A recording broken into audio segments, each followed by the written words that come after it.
Jasmine never imagined a simple business deal would turn her world upside down. Hired to play the perfect girlfriend for billionaire Graham Sinclair, she thought it was all an act, until emotions blurred the lines. Now, as their contract nears its end, one question remains. Was it ever just business? Before we get into the story, comment below where in the world you are watching from today. The Sinclair mansion stood tall on the highest hill of Boston, much like its owner's reputation in the business world. Graham Sinclair sat at the head of the long mahogany dining table, his attention fixed on the quarterly reports rather than the expensive steak growing cold on his plate. "You could at least pretend to be interested in the family dinner," Margaret Sinclair said, her voice cutting through the silence. At 65, she still commanded the same respect she had when running the Sinclair empire before handing it to her son. Graham looked up, his steel blue eyes showing no emotion. "I have a company to run, Mother, and a life to live," his sister Catherine added from across the table.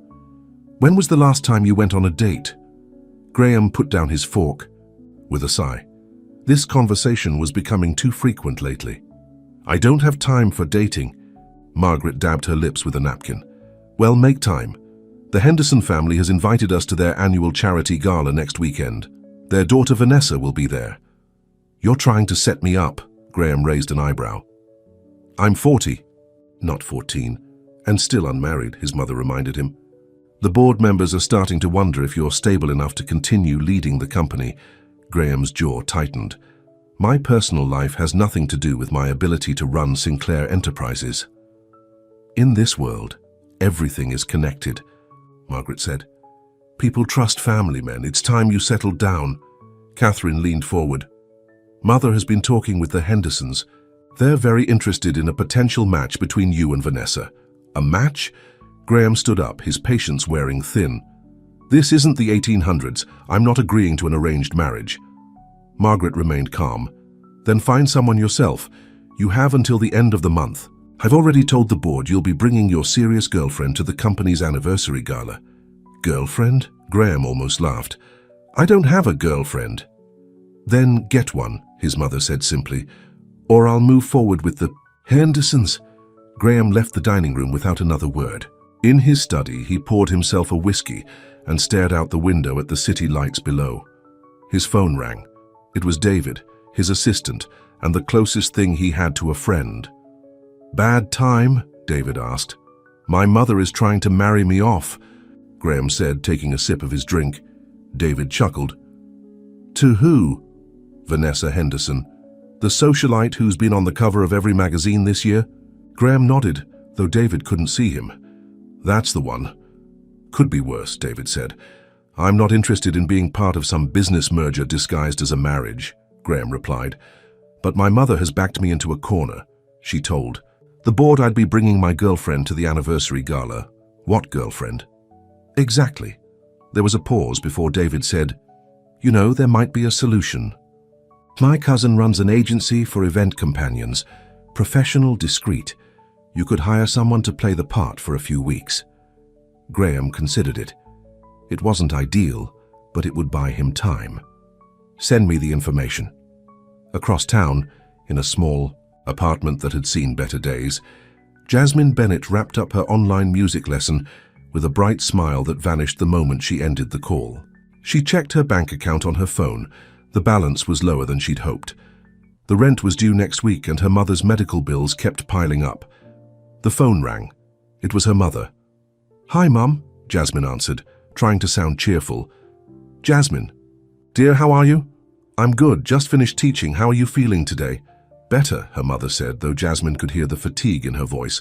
"The doctor says the new medication is working." "That's great news, but the bill came in. It's quite high." Jasmine closed her eyes, taking a deep breath. "Don't worry about that. I'll handle it. I hate being a burden on you." "You're not a burden, Mom." "Never think that."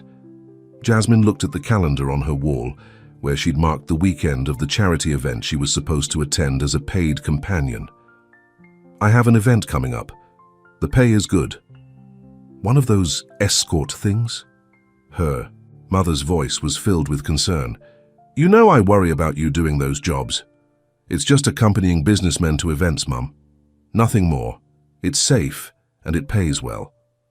After reassuring her mother and hanging up, Jasmine checked her email. There was a message from the agency about a last-minute high-paying opportunity. She opened it eagerly. The job seemed different from her usual assignments. This client needed someone to pose as his girlfriend for several weeks, attending multiple events. The pay was 10 times what she usually made. It seemed too good to be true. Jasmine bit her lip as she read the details. This wasn't just escorting someone to a single event. This was a sustained deception. But with that kind of money, she could pay off her mother's medical bills and maybe even put a down payment on a better apartment. She dialed the agency's number.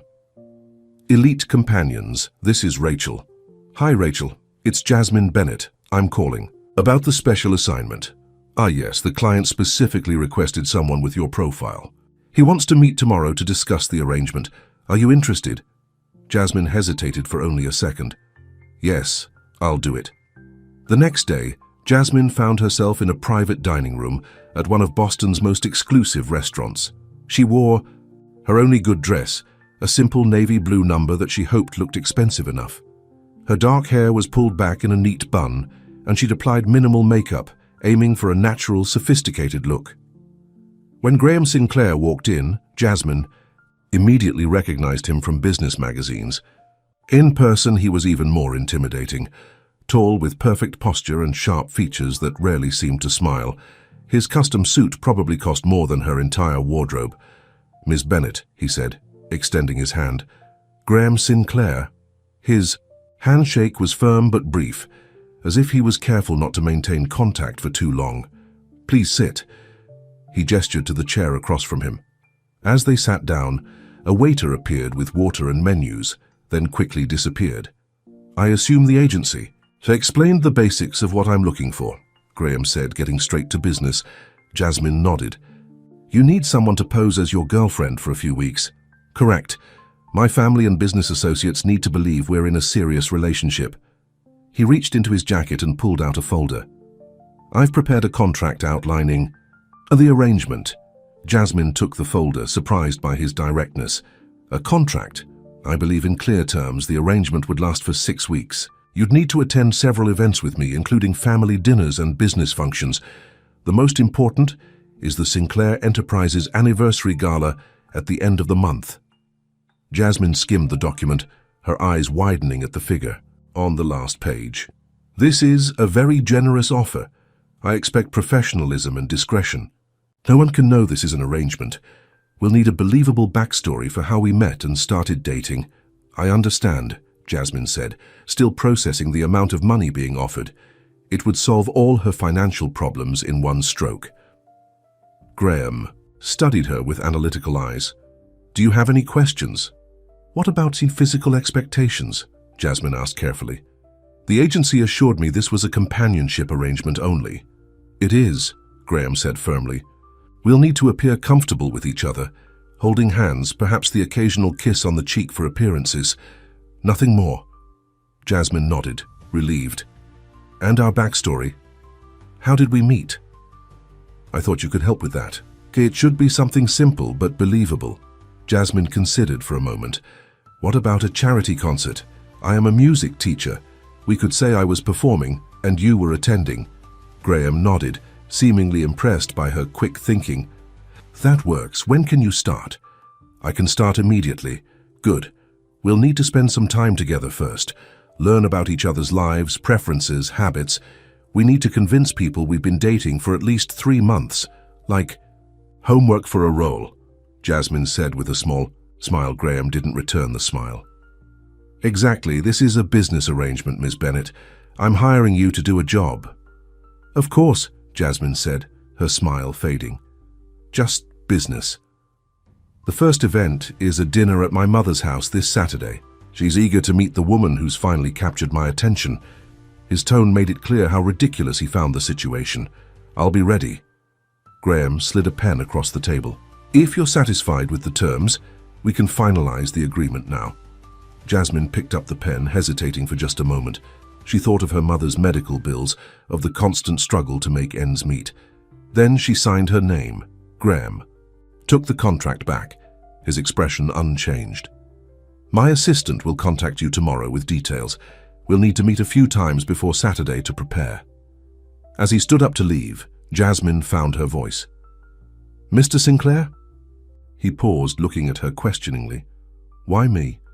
I'm sure the agency has many women who could do this job. For the first time, Graham seemed slightly caught off guard. The agency sent several profiles. Yours stood out as authentic. The board, and my family wouldn't believe I'd date a typical socialite or model. You have substance. With that, he nodded goodbye and left Jasmine sitting alone, wondering what she'd just gotten herself into. By Saturday evening, Jasmine had spent nearly 20 hours with Graham, memorizing details about his life and creating their fictional relationship. They'd practiced how they would act together, rehearsed their story, and even taken photos together to establish a history on social media. Now, as Graham's car approached his mother's mansion, Jasmine felt her nerves rising. Remember, Graham said as the driver pulled up to the entrance, my mother is perceptive. She'll be looking for inconsistencies. Jasmine smoothed down her borrowed dress, an elegant but understated design that Graham's stylist had selected for her. I remember everything we discussed. Don't worry. For a moment, Graham looked at her with something close to appreciation. You're good at this. I'm a music teacher. Performance comes naturally, she replied with a small smile. As they walked to the door, Graham surprised her by taking her hand. His touch was warm and unexpectedly gentle. Ready? He asked. Jasmine squeezed his hand, reminding herself this was just a role. Ready. The door opened to reveal Margaret Sinclair, elegant and imposing, with Catherine standing beside her. Both women eyed Jasmine with undisguised curiosity. Mother Catherine, Graham said, his voice warmer than Jasmine had heard before. This is Jasmine Bennett, the woman I've been telling you about. Margaret extended her hand. At last. We were beginning to think you were a figment of Graham's imagination. Jasmine took her hand, smiling confidently. It's wonderful to meet you, Mrs. Sinclair. Graham speaks so highly of you. Does he? Margaret raised an eyebrow, looking at her. Son, that would be a first. Catherine moved forward to greet Jasmine. I'm Catherine, the sister who's been trying to get this workaholic to have a personal life for years. Thank you for succeeding where I failed. As they moved into the dining room, Jasmine felt all eyes on her. Graham placed his hand on the small of her back, guiding her, and she was surprised by how natural it felt. So, Jasmine, Margaret began once they were seated, Graham tells me you're a music teacher. How did you two meet? Jasmine launched into their rehearsed story, watching Graham from the corner of her eye. For someone who claimed to be bad at deception, he played his part well, looking at her with what appeared to be genuine affection. I never would have guessed Graham would fall for a teacher, Catherine said.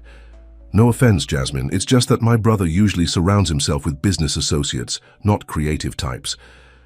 None taken, Jasmine said with a laugh. I was as surprised as anyone when he asked me out after the concert. What was it about Jasmine that caught your attention, Graham? Margaret asked directly. Graham looked at Jasmine, and for a moment, she saw something unscripted in his eyes. Her authenticity, he said quietly. In a world of people who want something from me, Jasmine was refreshingly real. The sincerity in his voice caught Jasmine off guard. She felt a strange flutter in her chest and quickly reminded herself. This was all an act. As the evening progressed, Jasmine found herself enjoying the role more than she expected. Graham's family was intimidating but interesting, and pretending to be the girlfriend of one of Boston's most eligible bachelors had its appeal. By the time dessert was served, Margaret seemed less suspicious, even smiling occasionally at Jasmine's stories about her students. For you must come to the Henderson Charity Gala next weekend, Margaret said. The whole family will be there. We've already planned to attend, Graham said, placing his hand over Jasmine's on the table. His touch sent an unexpected warmth through her. Jasmine smiled, trying to ignore the confused emotions rising within her. It's just a job, she reminded herself silently. Just an act. But when Graham looked at her with those intense blue eyes, smiling in a way she hadn't seen before, Part of her wondered if 6 weeks would be long enough to keep her heart from getting involved in their contract of love. The week following the dinner at Margaret's house passed in a blur for Jasmine. Graham had insisted she move temporarily into the guest house on his estate to make their relationship more believable, he said. The small cottage behind his mansion was more luxurious than any place she'd ever lived, with its own garden and a baby grand piano that she couldn't resist playing whenever she had a moment alone. Jasmine sat at the piano, her fingers dancing, across the keys playing a Chopin nocturne that had always soothed her. She was so absorbed in the music that she didn't notice Graham standing in the doorway until she finished the piece. "That was beautiful," he said, startling her. Jasmine turned, her cheeks flushing. "I didn't hear you come in," clearly. For once, Graham wasn't in his usual business suit. He wore dark jeans and a casual button-down shirt that made him look younger, more approachable. "I didn't know you played so well." "It's what I teach," she reminded him with a small smile. "Did you need something?" Graham stepped into the room, his hands in his pockets. "We have the Henderson Charity Gala tonight. I wanted to make sure you were prepared." "I've been studying the notes your assistant provided," Jasmine said, standing up from the piano bench. "I know the names of all the board members and their spouses." "Good." Graham nodded, but he seemed distracted. "There's something else. Vanessa. Henderson will be there. The woman your mother wanted you to marry." "Yes?" "Her family has been trying to orchestrate this match for months. She'll be attentive." Jasmine raised an eyebrow. "Are you warning me or asking for help?" For the first time since she'd met him, Graham looked slightly uncomfortable. "Both, I suppose. Vanessa can be persistent." "Don't worry," Jasmine said with a confident smile. "I can be quite convincing as the jealous girlfriend if needed." Graham's eyes locked with hers for a moment too long. "Just remember who will be watching. This gala is important. Many of these people will be at the company anniversary event at the end of the month." "I won't let you down," Jasmine assured him. "That's what you're paying me for, right?" Something flickered across Graham's face. Disappointment, perhaps. But it was gone so quickly that Jasmine thought she might have imagined it. "The car will be ready at 7, he said, his business tone returning. "The stylist left several options for you in the bedroom." After Graham left, Jasmine went to look at the dresses. There were 3 evening gowns, each one more beautiful than anything she'd ever owned. She chose an emerald green dress that complemented her olive skin and dark hair. As she examined herself in the mirror, she barely recognized the woman staring back at her. "This isn't real," she whispered to her reflection. "Don't forget that." The Henderson estate was ablaze with lights, the long driveway lined with luxury, cars and well-dressed guests. As Graham and Jasmine walked in, his hand resting lightly on her back, she felt all eyes turned toward them. "Graham Sinclair actually brought a date," she heard someone whisper. "I never thought I'd see the day." Graham leaned closer to her ear. "Ignore them, you look beautiful." The compliment took her by surprise. It wasn't part of their rehearsed interactions. Before she could respond, Margaret Sinclair approached with, "An elegant couple." "Graham, Jasmine," Margaret said with a smile that didn't quite reach her eyes. "You remember Charles and Eleanor Henderson, our hosts." Charles Henderson shook Graham's hand firmly. "Good to see you, son. Your mother tells me you've been distracted lately." His eyes moved to Jasmine, assessing her. "Not distracted," Graham corrected, his arm sliding around Jasmine's waist. "Just prioritizing what matters." Eleanor Henderson's smile tightened. "How lovely. Vanessa will be so disappointed. She was looking forward to spending time with you tonight, Graham." "I'm sure she'll understand," Graham replied smoothly. "Where is she?" As if on cue, a stunning blonde in a red dress that left little to the imagination approached the group. Vanessa Henderson was exactly what Jasmine had expected, beautiful, polished, and looking at Graham like he was already hers. "Graham, darling," Vanessa said, leaning in to kiss his cheek, lingering a moment too long. "I've missed you at the club." "I've been busy," Graham said, stepping back slightly to pull Jasmine closer. "Vanessa, this is Jasmine Bennett, my girlfriend." The key word girlfriend still sounded strange coming from Graham's lips, but Jasmine noticed he said it with increasing confidence each time. Vanessa's eyes narrowed almost imperceptibly as she looked Jasmine up and down. "Girlfriend? How unexpected." Mother didn't mention you were bringing someone. It wasn't a recent development, Jasmine said, placing her hand on Graham's chest in a gesture of possession. We've been together for months now. Graham just prefers to keep his private life private. Vanessa's smile was like ice. How interesting, and what do you do, Jasmine? I'm a music teacher, Jasmine said proudly, refusing to be intimidated. A teacher? How quaint. Vanessa turned her attention back to Graham. The first dance is starting soon. For old time's sake? She held out her hand expectantly. Graham looked at Jasmine, a silent question in his eyes. They hadn't discussed this scenario. Go ahead, Jasmine said with a smile that suggested complete confidence in their relationship. I'll get us some drinks. As Graham reluctantly followed Vanessa to the dance floor, Catherine appeared at Jasmine's side. Don't worry about Vanessa, Catherine said, handing Jasmine a glass of champagne. She's been trying to get her claws into Graham for years. I'm not worried, Jasmine replied, though she couldn't help watching as Vanessa pressed herself closer to Graham while they danced. You're different from his usual type, Catherine observed. In a good way. I've never seen my brother look at anyone the way he looks at you. Jasmine took a sip of champagne to hide her surprise. And how is that? Like he's finally found something money can't buy. Catherine smiled. You're good for him, Jasmine. Don't let Vanessa or my mother make you think otherwise. On the dance floor, Jasmine could see Vanessa whispering something in Graham's ear. His expression remained neutral, but his eyes sought out Jasmine across the room. When their gazes met, something passed between them, a connection that felt far too real for comfort. Later, as Jasmine stood near one of the large windows overlooking the gardens, she overheard a conversation from the terrace outside. She's nobody, Graham, Vanessa's voice said. A music teacher. What can she possibly offer you that I can't? That's not your concern, Graham replied, his voice cold. Our families have been planning this for years.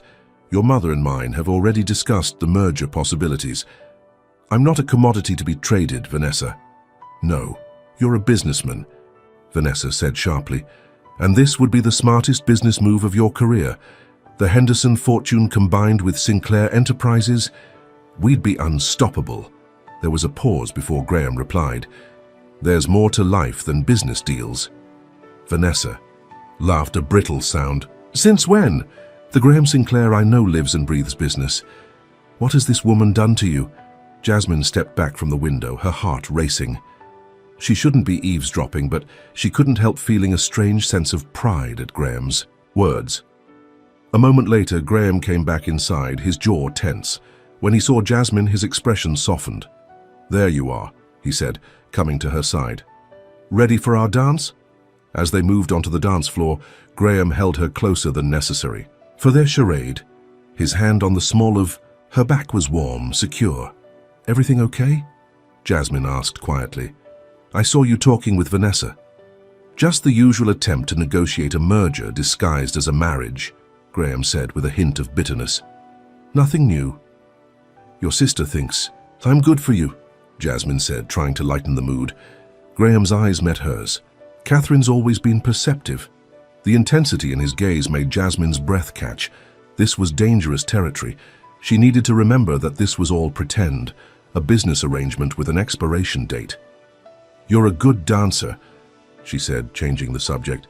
Years of mandatory cotillion lessons, Graham replied with the hint of a smile. My mother insisted.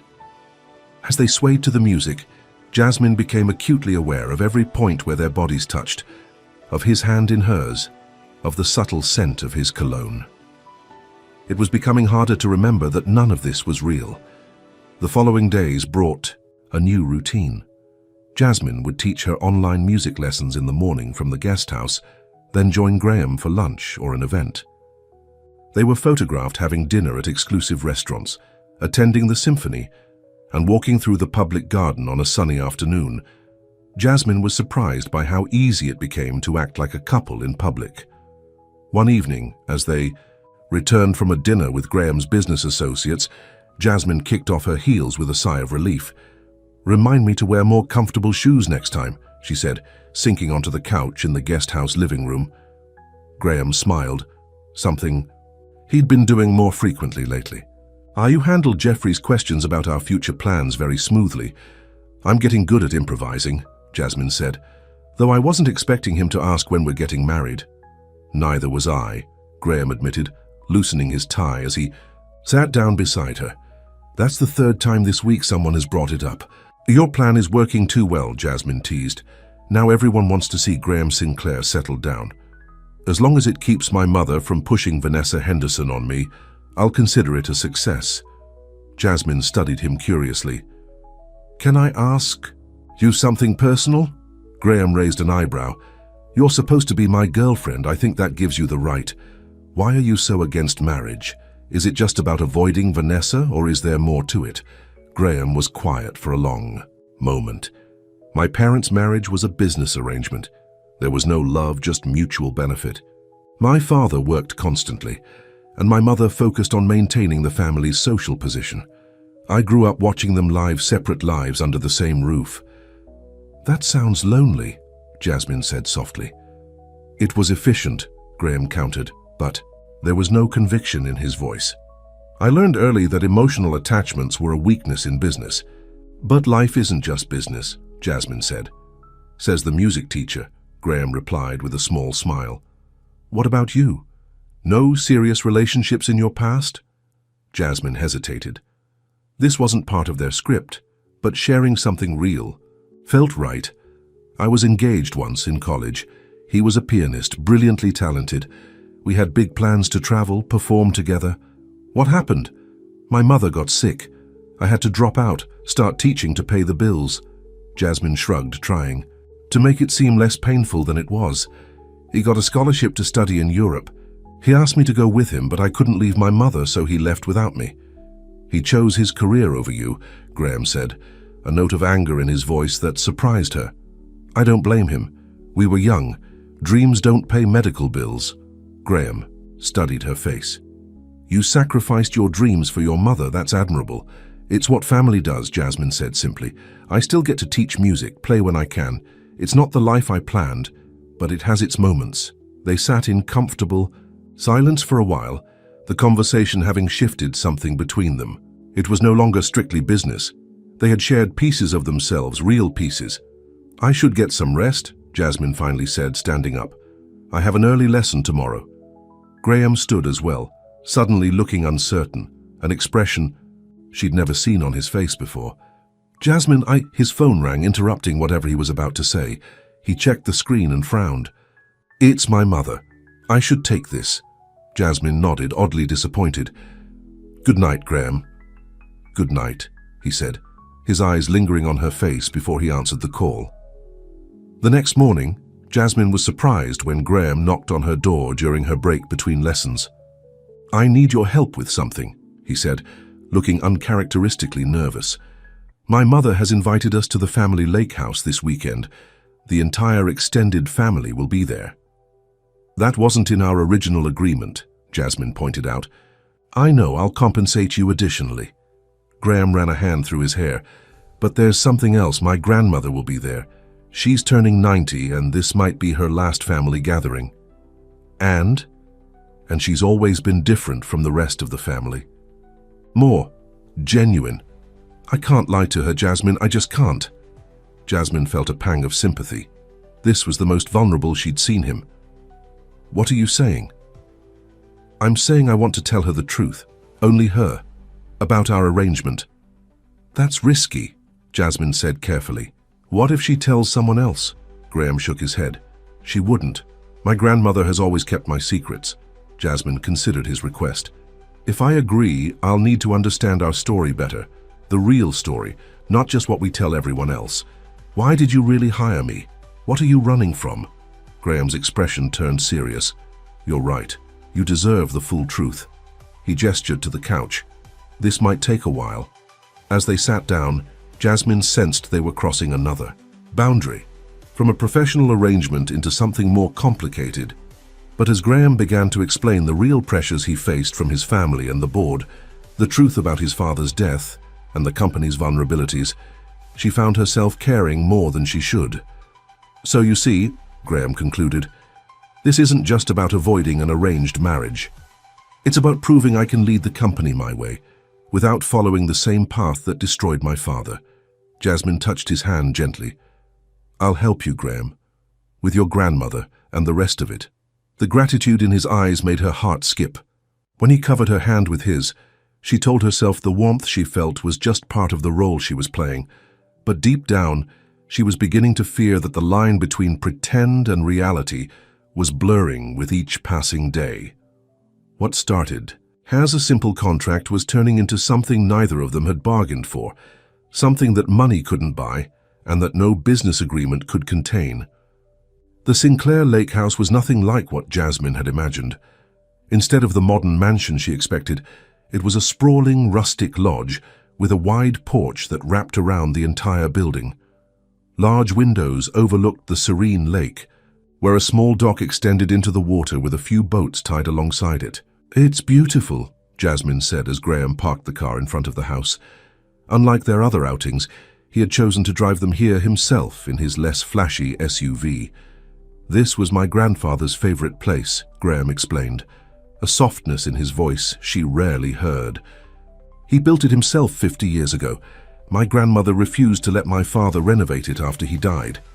I can see why, Jasmine said, stepping out of the car. It has character, Graham smiled, a genuine smile that transformed his usually serious face. That's exactly what my grandmother always says. As they retrieved their bags from the trunk, the front door opened. An elderly woman with silver hair and bright, alert eyes stood there, leaning slightly on a wooden cane carved with intricate patterns. "You're late," she called out, her voice surprisingly strong. "I expected you an hour ago, Graham." Graham walked up the steps and embraced the woman gently. "The traffic was terrible, Gran. You know how it gets on summer weekends." The woman's sharp eyes moved to Jasmine, who was approaching with her overnight bag. "And this must be the girlfriend I've been hearing so much about." "Jasmine Bennett," Graham said, reaching back to take Jasmine's hand and draw her forward. "This is my grandmother, Eleanor Sinclair." "It's wonderful to meet you, Mrs. Sinclair," Jasmine said warmly. Eleanor studied her for a long moment, her gaze penetrating. "Call me Eleanor, dear. Mrs. Sinclair makes me feel ancient." She turned and headed back into the house. "Come in, both of you. The others won't arrive until tomorrow. We have the place to ourselves tonight." Inside, the house was cozy and warm, with wooden beams across high ceilings and a massive stone fireplace dominating the great room. Photos of the Sinclair family through the generations lined the walls. "Make yourselves comfortable," Eleanor said. "Dinner will be ready in an hour. Martha's made her famous pot roast." "Who's Martha?" Jasmine whispered to Graham as Eleanor disappeared into the kitchen. "The housekeeper. She's been with my grandmother." "For 30 years, Graham explained. "I'll show you to our room." Jasmine followed him up a wide staircase to the second floor. "Our room?" she asked, suddenly nervous. "As in, one room?" Graham looked slightly embarrassed. "My grandmother may be open-minded, but she's still traditional in some ways. Don't worry, I'll take the sofa." The bedroom was large and inviting, with a four-poster bed and windows that offered a stunning view of the lake. A small sitting area with a comfortable-looking sofa sat near a fireplace. "This was my room whenever we visited as children," Graham said, setting down his bag. "My grandmother keeps it exactly the same."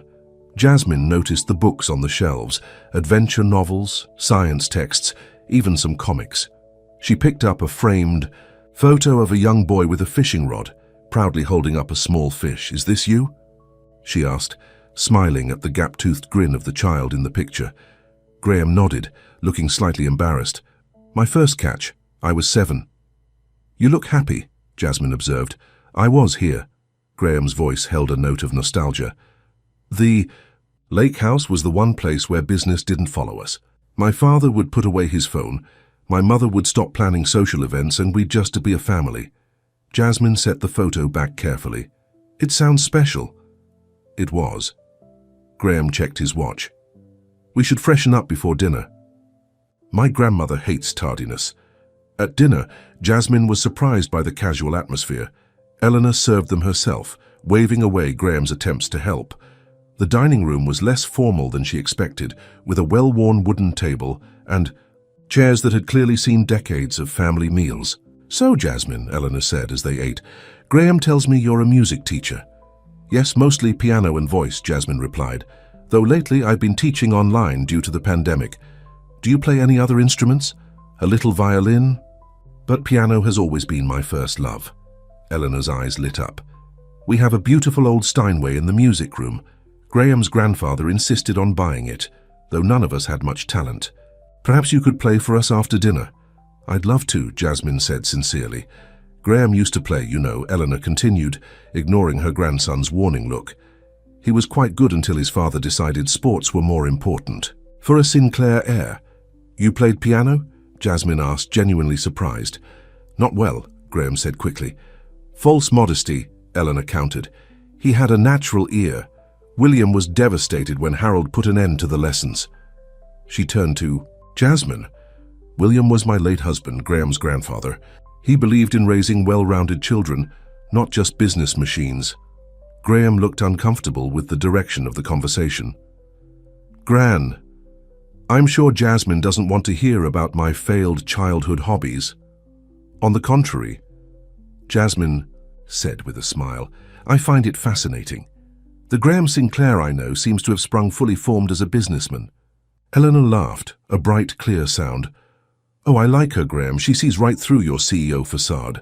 She reached over to pat Jasmine's hand. "He wasn't always so serious, dear. As a child, he was quite the adventurer, always exploring, asking questions, getting into mischief." Graham cleared his throat.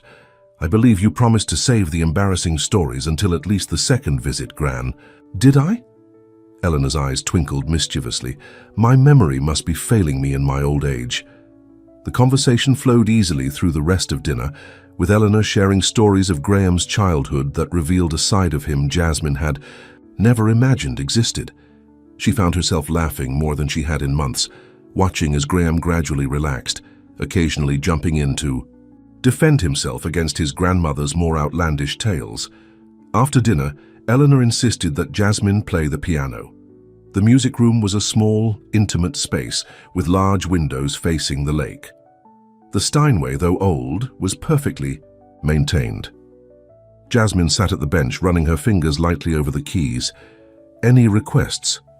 "Play something you love," Eleanor said, settling into an armchair nearby. Graham stood by the window, watching Jasmine with an unreadable expression. Jasmine began with Debussy's Clair de Lune, the gentle notes filling the room.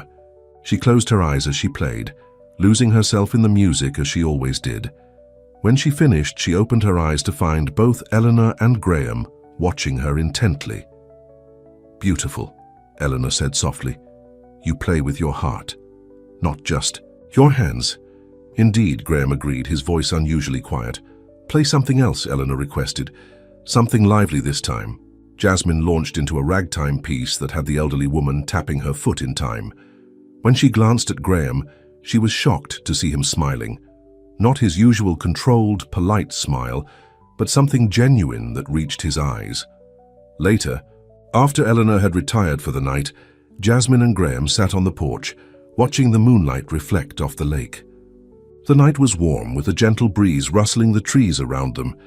"Your grandmother is wonderful," Jasmine said, breaking the comfortable silence. "She is," Graham agreed.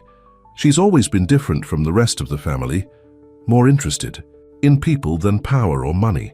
"She reminds me of my mother in some ways," Jasmine admitted, "that same directness."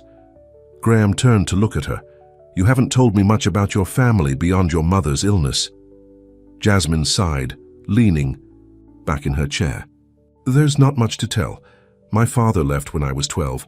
It's been just me and my mom ever since. She worked 2 jobs to put me through school, always believed in my music even when it seemed impractical." "What's wrong with her, if you don't mind my asking?" "Multiple sclerosis," Jasmine said quietly. "It was manageable for years, but it's progressing faster now. The new treatments are helping, but they're expensive." Graham was silent for a moment. "Is that why you took this job?" "The escort work?" Jasmine nodded. "Teaching doesn't pay enough for the specialist she needs. The escort agency was supposed to be temporary, just to catch up on bills. Then your offer came along, which was too good to pass up," Graham finished for her. "Yes." Jasmine looked out at the lake, feeling suddenly vulnerable. This arrangement will cover her treatments for a full year. I couldn't say no to that. Graham's expression grew serious. Jasmine, if you need more... No, she said firmly. What you're paying is more than fair. I'm not looking for charity. It wouldn't be charity, Graham said, sounding frustrated. It would be...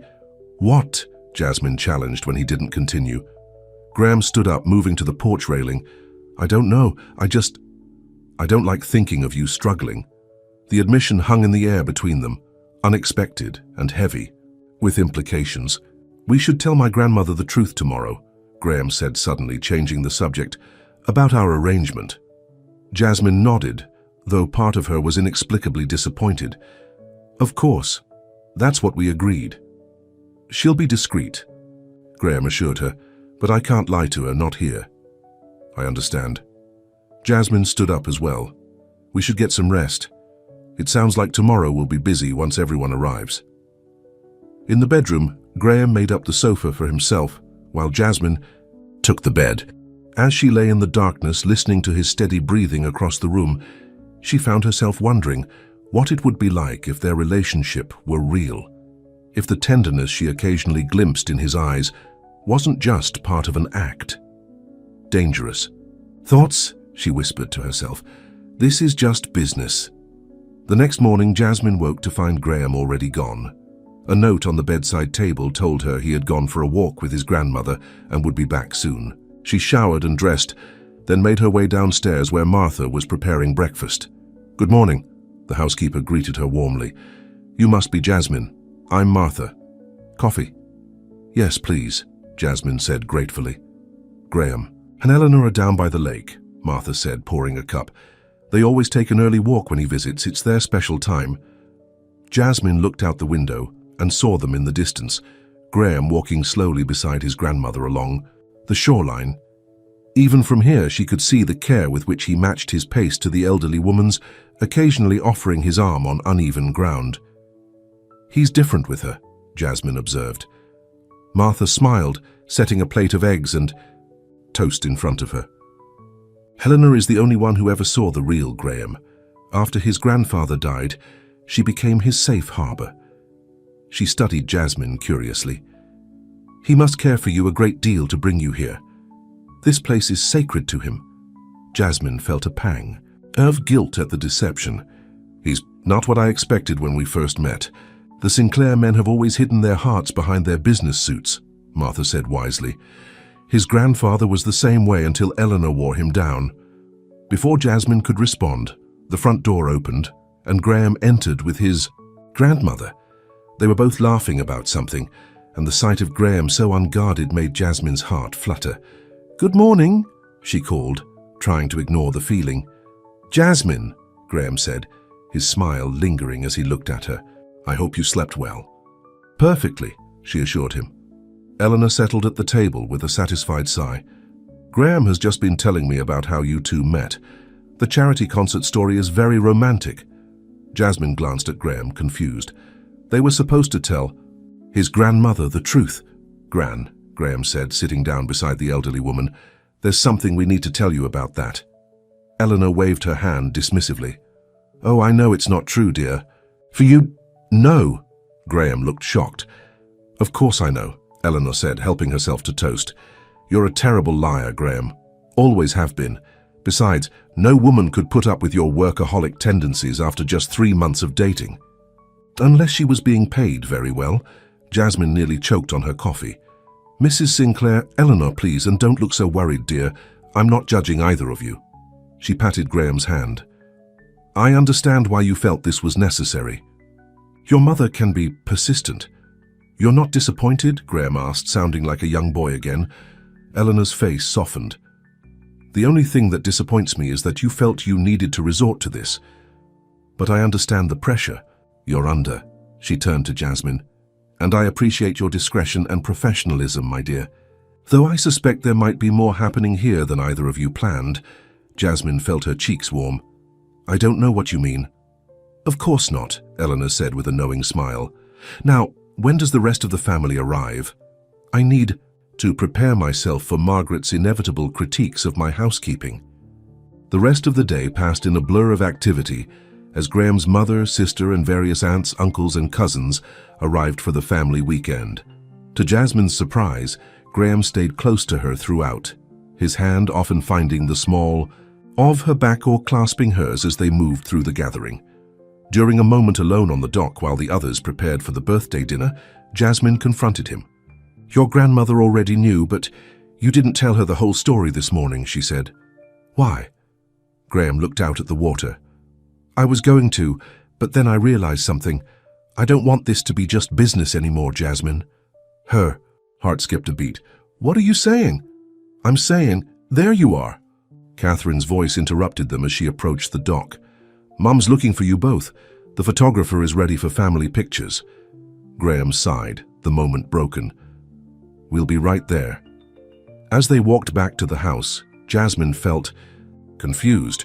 Was Graham suggesting what she thought he was, and if so, what did that mean for their arrangement? The birthday dinner was a grand affair, with Eleanor at the head of the table surrounded by 3 generations of Sinclairs. Jasmine was seated next to Graham, across from Margaret, who had been coolly polite all day. "Jasmine," Margaret said during a lull in the conversation, "Graham tells me you teach music to children. What a rewarding career that must be." The condescension in her tone was unmistakable. "It is rewarding," Jasmine agreed, refusing to be intimidated. "Helping children discover their passion for music is a privilege." "And the pay?" Margaret asked bluntly. "I imagine it must be difficult to support yourself." "Mother," Graham warned, but Jasmine touched his arm. "I do just fine," she said calmly. "Not everyone measures success by the size of their bank account, Mrs. Sinclair." Eleanor chuckled from the head of the table. "Well said, my dear. Some of the richest people I know are the most miserable." "No offense intended, Margaret." Margaret's lips thinned, but she said nothing more on the subject. Later, as cake was being served, Eleanor stood to address her family. "I want to thank you all for coming today. At 90, I don't take these gatherings for granted." She looked around the table, her gaze lingering on Graham and Jasmine. "I've been blessed with a long life, and have learned that what matters most isn't what we achieve or acquire, but who we love, and how deeply we allow ourselves to be loved in return." Her words seemed directed specifically at Graham, who shifted uncomfortably beside Jasmine. "Some of you," Eleanor continued, her eyes twinkling, "might benefit from remembering that the Sinclair fortune was built not just on smart business decisions, but on the foundation of William's and my partnership. He was the head, but I was the heart, and both are necessary." After dinner, as the family dispersed throughout the house, Graham pulled Jasmine into the library, closing the door behind them. "I need to tell you something," he said, his expression serious. "What is it?" Jasmine asked, suddenly nervous. "Earlier on the dock, I was trying to say—" A sharp knock on the door interrupted him again. Martha poked her head in. "I'm sorry to disturb you, Mr. Sinclair, but there's an urgent call from your office. Mr. Davis says it can't wait." Graham closed his eyes briefly, frustrated. "I'll take it in the study." After he left, Jasmine wandered back to the music room, finding it empty. She sat at the piano, playing softly, trying to sort through her conflicted feelings. When Eleanor joined her sometime later, Jasmine wasn't surprised. "You play beautifully," the elderly woman said, sitting in a nearby chair. "Graham hasn't taken his eyes off you all day, you know." Jasmine's fingers faltered on the keys. "Mrs. Sinclair, Eleanor, I don't know what to think anymore. This started as a business arrangement, but now you're falling in love with my grandson," Eleanor finished for her. "I didn't say that," Jasmine protested weakly. "You didn't have to, dear. It's written all over your face when you look at him." Eleanor leaned forward. "And if it helps, I believe he feels the same way." "That's impossible," Jasmine said, shaking her head.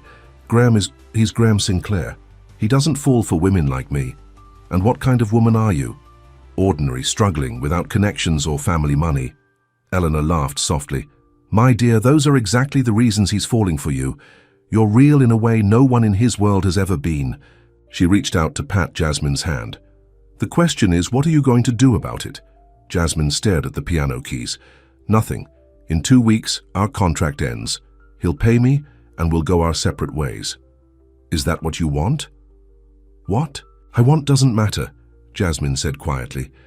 "This isn't a fairy tale. Millionaires don't fall in love with the help. Eleanor studied her for a long moment. "You underestimate him, Jasmine, and yourself." She stood up slowly. "When William proposed to me, everyone said it wouldn't last. I was just a farmer's daughter, and he was from one of Boston's oldest families. 63 years we were married, and he never once regretted his choice." After Eleanor left, Jasmine remained at the piano, her mind racing. Could Graham really have feelings for her? And if he did, could anything real come from such a complicated beginning? When Graham finally returned from his business call hours later, most of the family had retired for the night. He found Jasmine on the porch, wrapped in a blanket against the night chill. "I'm sorry about that," he said, sitting beside her. "There was an issue with one of our European acquisitions." "It's fine," Jasmine said. "That's your real life. This is just temporary." Graham frowned. "Is that what you think? That none of this is real? Isn't that the truth?" Jasmine challenged. "We made a deal, Graham. I pretend to be your girlfriend, you pay me. In 2 weeks it's over." "What if I don't want it to be over?" Graham asked quietly. Jasmine's heart pounded. "What are you saying?" "I'm saying that somewhere between the fake dates and family dinners, something changed." Graham moved closer, taking her hand. "I've never met anyone like you, Jasmine. Someone who sees past the name and the money to the person underneath. Graham, Let me finish," he said gently. "I know how this started. I know I'm paying you to be here. But what I feel for you now has nothing to do with our contract." Jasmine felt tears threatening. "You can't be serious. I'm not part of your world, Graham. I'm a music teacher with debt and a sick mother. You're you." "Exactly." Graham reached up to touch her cheek. "I'm me when I'm with you. Not Graham Sinclair, CEO, or Graham Sinclair, heir to the Sinclair fortune, just Graham. Do you know how rare that is in my life?" The sincerity in his eyes made her breath catch. For a moment, she allowed herself to believe it could be possible that this man who could have anyone might actually want her. Then reality crashed back. "Your mother would never accept someone like me." "I don't care what my mother thinks," Graham said firmly. "I care what you think, what you feel." "I don't know what I feel," Jasmine admitted. "This is all so confusing. I can't separate what's real from what's part of our arrangement anymore." Graham nodded, disappointment visible in his eyes, but understanding too. "I understand. We have 2 more weeks before the company gala. Take that time to think about what you want. No pressure, no expectations. And if I decide this can't work, then I'll honor our original agreement," Graham said, though the words clearly pained him. "You'll be paid in full and we'll go our separate ways."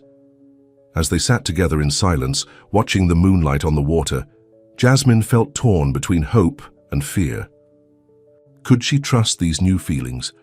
Or was she just another acquisition in Graham Sinclair's world, a novelty that would lose its shine once possessed? The weekend at the lake house had changed everything, blurring the lines of their contract in ways neither had anticipated. What had begun as a simple business arrangement had become something far more complicated and far more real than anything money could buy.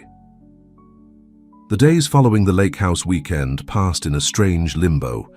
On the surface, nothing had changed.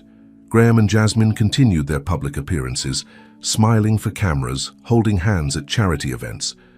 But beneath the facade, everything was different. Jasmine found herself watching Graham when he wasn't looking, noticing the small things. How he always remembered how she took her coffee, the way his eyes crinkled slightly at the corners when he was genuinely amused. How he listened intently when she spoke about music, asking thoughtful questions that showed he was truly interested. For his part, Graham seemed more relaxed, less guarded. He worked fewer late nights, often inviting Jasmine to have dinner with him on the terrace of the main house instead of retreating to his study. During these evenings, they talked about everything and nothing: books they'd read, places they'd like to visit, childhood memories. One evening, a week before the Sinclair Enterprises anniversary gala, Graham surprised Jasmine by appearing at the guest house with a picnic basket. "I've been in meetings all day," he explained, "but the weather is too perfect to waste. Have dinner with me by the lake?" The small boat dock on Graham's estate was secluded, sheltered by weeping willows that dipped their branches into the water. Graham spread a blanket and unpacked an assortment of cheeses, fruits and bread, along with a bottle of wine. "Did your chef prepare this?" Jasmine asked, accepting the glass of wine he offered. Graham looked slightly embarrassed. "Actually, I made it myself. Martha, my grandmother's housekeeper, taught me a few things when I was younger." "You continue to surprise me, Graham Sinclair," Jasmine said with a smile. "Secret piano talent and now cooking skills." "Hardly cooking," Graham demurred. "I can assemble a decent cheese plate and not burn toast. That's the extent of my culinary expertise."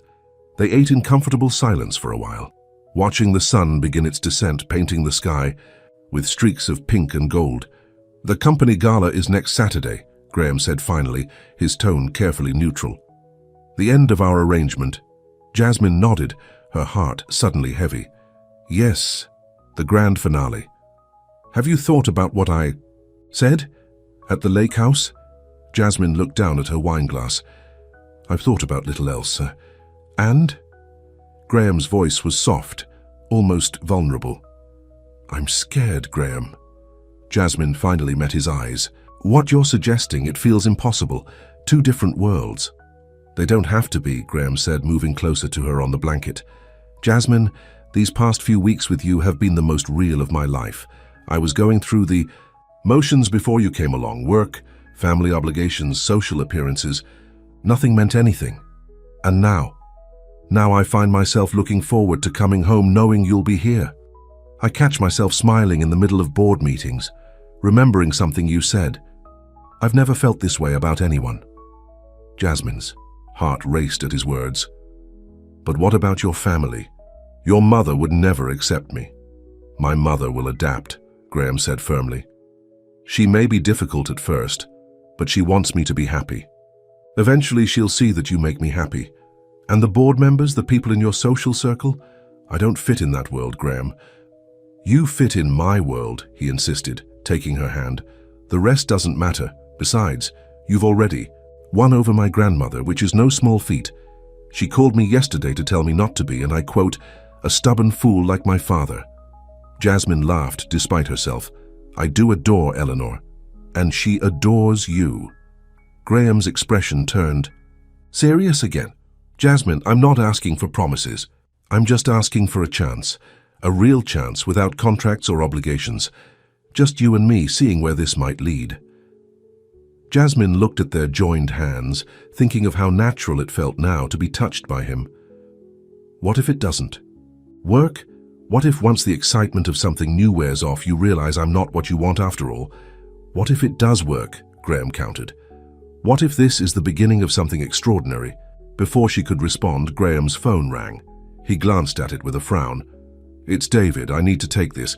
It might be about the Tokyo deal." As Graham stepped away to take the call, Jasmine looked out at the water, her thoughts in turmoil. Could she really take this risk?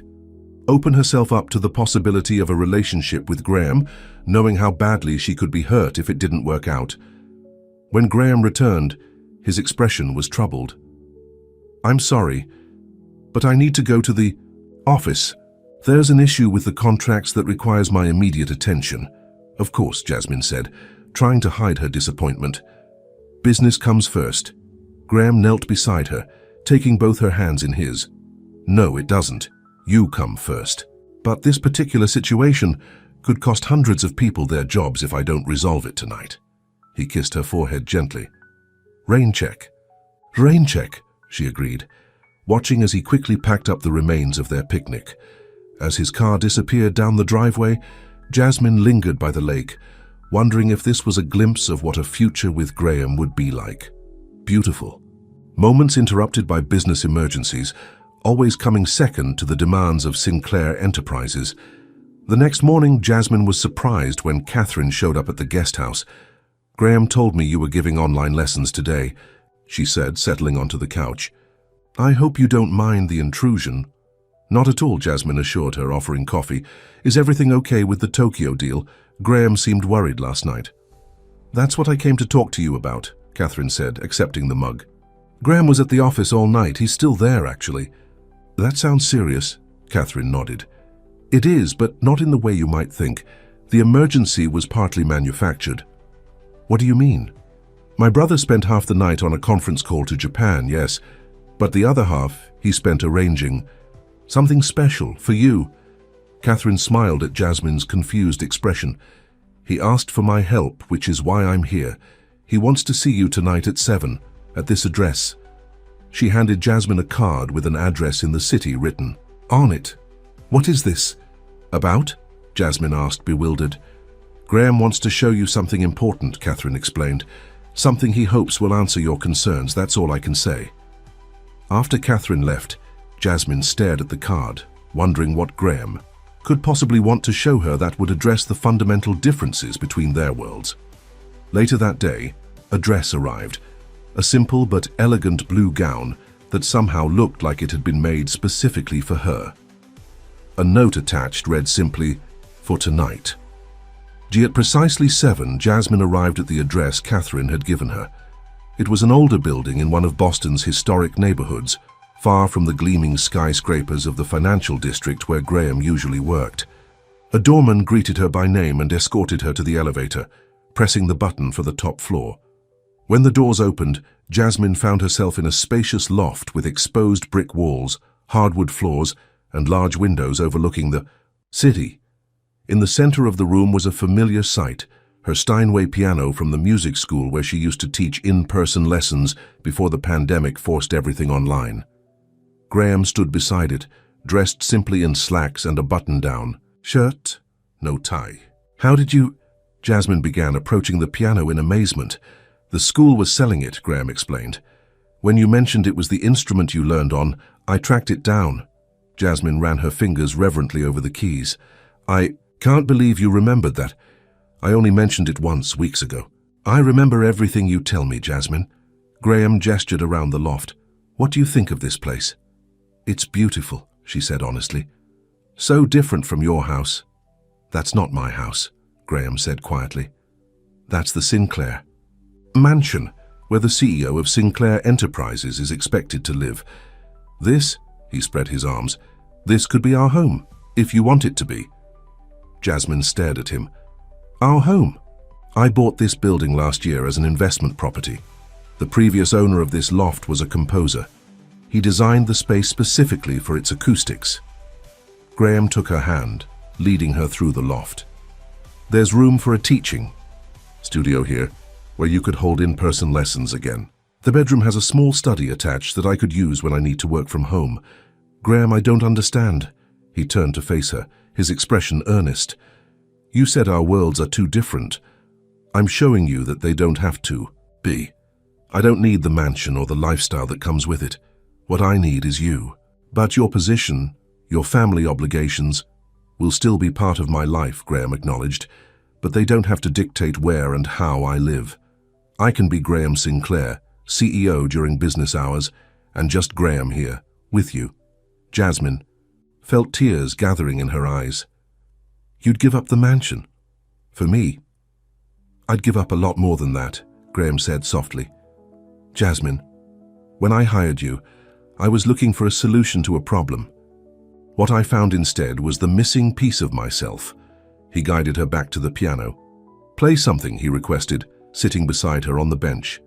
Jasmine hesitated, then began to play one of her favorite pieces, a Chopin nocturne that she'd performed at the lake house. As she played, Graham watched her with such tenderness that she could barely breathe. When she finished, he reached into his pocket and pulled out an envelope. There's something else I need to tell you. Jasmine took the envelope cautiously. Inside was a bank statement showing a transfer of funds, the exact amount promised in their contract, plus a substantial additional sum. What is this? She asked, confused. The full payment for our arrangement plus a bonus, Graham explained. Consider our contract fulfilled and terminated as of this moment. Jasmine felt her heart sink. You're ending our agreement early. Yes, Graham said, taking the statement from her hands and setting it aside. Because I can't kiss you while you're still technically in my employ. It wouldn't be right. Before she could process his words, Graham cupped her face gently in his hands. Jasmine Bennett, I am completely, hopelessly in love with you. Not because of a contract, not because of convenience, but because you've shown me what it means. To truly connect with someone, will you give us a chance, a real chance, with no business arrangements between us? Jasmine felt tears spill onto her cheeks. I'm afraid, she admitted. Afraid that once the novelty wears off, you'll realize I'm not enough, that I don't belong in your world. You are my world. Now, Graham said simply, everything else is just details. But your mother, let me worry about my mother, Graham insisted. All you need to worry about is whether you feel the same way I do. Jasmine looked into his eyes and saw nothing but sincerity. The walls she'd built around her heart began to crumble. I do, she whispered. I've been fighting it because it seemed impossible, but I love you too, Graham. He smiled, a real unguarded smile that transformed his face, and then he kissed her. It was nothing like the careful for-show kisses they'd shared at public events. This was real, tender, and passionate, all at once. When they finally broke apart, Graham pressed his forehead against hers. Stay, he murmured. Not because of a contract, not because I'm paying you, stay because you want to. I want to, Jasmine said, her voice steady now, certain. But there's something you should know. I won't give up teaching. It's part of who I am. I wouldn't ask you to, Graham assured her. In fact, I have a proposal.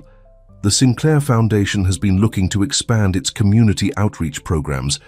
How would you feel about developing a music education initiative for underprivileged children? Jasmine's eyes widened. Are you serious? Completely. You'd have full creative control and a budget to hire staff. It would combine your passion for teaching with meaningful community impact. That sounds perfect, Jasmine admitted, overwhelmed by his thoughtfulness. There's one more thing, Graham said, reaching into his pocket again. This time, he withdrew a small velvet box. This isn't a proposal, not yet. It's too soon for that. But it is a promise. Inside the box was a delicate silver bracelet with a small charm in the shape of a piano key. My grandmother helped me choose it, Graham said, as he fastened it around her wrist. It's a promise that whatever happens, whatever challenges we face, I'm committed to figuring it out together. It's beautiful, Jasmine whispered, touching the charm gently. There's one more surprise, Graham said. He walked to the large windows and pressed a button. Motorized blinds began to rise on a portion of the ceiling, revealing a glass ceiling and a view of the stars above. The composer who lived here installed it, Graham explained. He said he liked to compose under the stars. He looked at Jasmine with a smile. I thought you might like to play under them sometimes. Jasmine stood and moved into his arms, overwhelmed by the thought and care he'd put into every detail. How did you know exactly what would matter to me? Because I've been paying attention, Graham said softly. Not because a contract required it, but because everything about you fascinates me. They stood together looking up at the stars, and Jasmine felt a certainty she hadn't expected. The journey that had begun as a business transaction had transformed into something neither of them could have anticipated, a love that transcended their different worlds. The night of the Sinclair Enterprises Anniversary Gala arrived with all the pomp and circumstance befitting one of Boston's oldest companies. The grand ballroom of the historic hotel was decorated in the company colors, with ice sculptures and champagne fountains adding to the opulent atmosphere. In a quiet moment before they made their entrance, Graham took Jasmine's hands in his. Are you ready for this? Once we go in there together, the rumors will start. Jasmine squeezed his hands. What rumors? That Graham Sinclair is apparently head over heels for a music teacher, that he's been seen looking at engagement rings, that he's turned down 3 business dinners this month to attend recitals at the community center where his girlfriend teaches. Jasmine laughed. And are those rumors true? Every one of them, Graham confirmed with a smile. Though I'd appreciate it if you'd act surprised about the ring part when the time comes. As they entered the ballroom, Jasmine felt the weight of curious stares. Margaret Sinclair approached immediately, her smile tight as she kissed her son's cheek. Graham, the board members are eager to speak with you. Her eyes flickered to Jasmine. Perhaps your friend would like to get a drink while you handle business matters. My girlfriend will be joining us, Mother, Graham said firmly. The board should get to know the woman who will be heading the Sinclair Foundation's new music education initiative. Margaret's eyes widened. You created a position for her? Without consulting me? I didn't create anything, Graham replied calmly. Jasmine is uniquely qualified to develop this program, which the Foundation has needed for years. Her credentials are impeccable. Before Margaret could respond, Eleanor Sinclair appeared at Jasmine's side, resplendent in a midnight blue gown. "There you are, my dears, Jasmine, you look lovely." "Thank you, Eleanor," Jasmine said gratefully, accepting the elderly woman's kiss on her cheek. "Margaret, don't hover," Eleanor chided her daughter-in-law. "The Richardson family just arrived. Why don't you go greet them?" With a last measuring look at Jasmine, Margaret moved away to welcome other guests. "Don't mind her," Eleanor said. "She'll come around eventually." "And if she doesn't?" Jasmine asked. "Then she'll miss out on knowing a remarkable young woman." Eleanor patted Jasmine's hand where the charm bracelet glinted. "I see Graham gave you the bracelet. Did he tell you the piano key charm was his idea? He had it custom made." "No, he didn't mention that," Jasmine said, looking at Graham with surprise. "My grandson can be quite romantic when properly motivated," Eleanor said with a wink. "Now I believe I see the board chairman looking this way. Go make a good impression, both of you. I'll run interference with Margaret."